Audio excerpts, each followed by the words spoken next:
Diapo, Mame. Pour la réalisation de ce travail, nous avons adopté le plan suivant. En grande introduction, en 2 diagnostics positifs, en 3 conduites à tenir, le traitement en 4 et nous terminerons par une conclusion. Ainsi, par définition, nous dirons que la tétralogie de Fallot est la plus fréquente des cardiopathies congénitales cyanogènes. Anatomiquement, il s'agit d'une sténose infundibulaire pulmonaire, d'une communication interventriculaire, d'une hypertrophie du ventricule droit et d'une destroposition de l'aorte.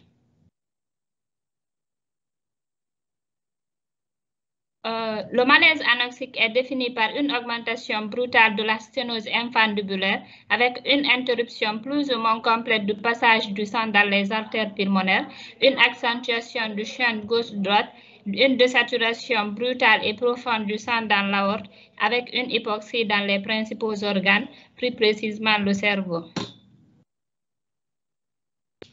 Comme intérêt, la tétralogie de Fallot est la plus fréquente des cardiopathies cyanogènes. Le malaise anoxique en constitue la principale complication, d'où l'importance de l'intervention chirurgicale afin d'éviter les complications. Pour le diagnostic positif, nous avons des facteurs déclenchants. L'apparition est indépendante du degré de cyanose. Elle est déclenchée par tout ce qui peut favoriser la tachycardie ou accroître les besoins en oxygène.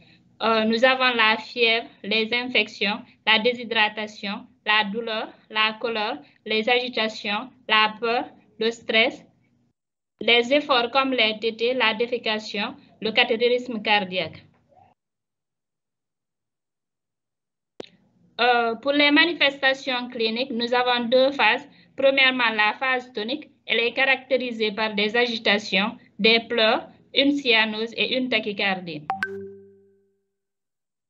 Dans la deuxième phase, nous avons la phase hypotonique. Elle constitue le véritable malaise. Elle est caractérisée par un teint gris ou marbré, accentué par la cyanose ou la pâleur, une polypnée avec des signes de lutte, des pauses ou des apnées, des troubles de la conscience, des agitations, perte de connaissance avec des mouvements qui sont anormaux, voire des convulsions. Toujours dans cette phase, nous avons une hypotonie musculaire généralisée avec disparition du souffle de sténose pulmonaire de la T4 et une tachycardie. Nous pouvons faire une radiographie du thorax qui va nous montrer un cœur en forme de botte, des arcs artériels pulmonaires concaves, une diminution de la vascularisation pulmonaire, une crosse aortique droite présente dans 25% des cas. Nous pouvons aussi faire l'échographie cardiaque.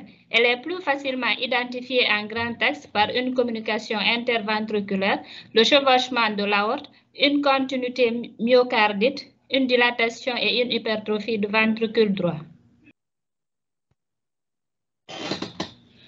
Nous pouvons aussi faire l'ECG qui va nous montrer une hypertrophie du ventricule droit.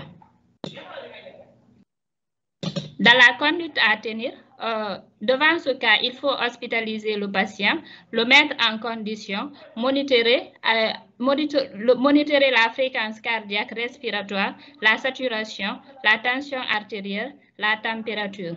Placer le nourrisson en position genou-pectoral, le plus grand s'accroupit en squatting. Établir un environnement calme et le supplémenter en oxygène. Nous pouvons aussi utiliser les bêta-bloquants, le propanolol, commercialisé sous le nom d'Avlocardil, qui se présente en ampoule de solution injectable 5 mg pour 5 ml, 1 mg par millilitre. La posologie est de 0,5 à 0,1 mg kg, sans dépasser 1 mg kg, quel que soit le poids de l'enfant. Il faut l'administrer en IV tous les 10 minutes après dilution dans du sérum glycosé 5%, soit 1 mg de propanolol dans 4 ml de sérum glycosé 5%. Elle est contre-indiquée en cas de bradycardie, d'où la nécessité de surveiller le pouls et la glycémie chez le nourrisson. Nous pouvons aussi faire une numération formule sanguine. Si les hématocrites sont supérieurs à 25%, faire une saignée de 10 cc par kilo à compenser par 10 cc par kilo de sérum salé isotonique. En cas de convulsion, il faut donner du Valium de 0,3 à 0,5 mg par kilo en IV ou en IM, ou bien de midazolam à 0,1 mg par kilo en IV ou en IM. Dans des contextes d'hypotension, il faut donner de l'albumine 20% ou du plasmium 10 à 20 ml par kilo. Nous pouvons aussi donner du propanolol à visée préventive, 2 à 5 mg par kilo par jour, en 3 à 4 prises. On peut aussi utiliser des ampoules IV ou en péros. Éviter et traiter les facteurs favorisants comme le stress, la douleur. Nous pouvons faire recours au traitement chirurgical, une cure complète ou palliative, le BALOC modifié. L'artère sous-claviculaire est reliée à l'artère pulmonaire homolatérale par une prothèse synthétique. En conclusion, nous pouvons dire que le malaise anoxique est une urgence médico-chirurgicale.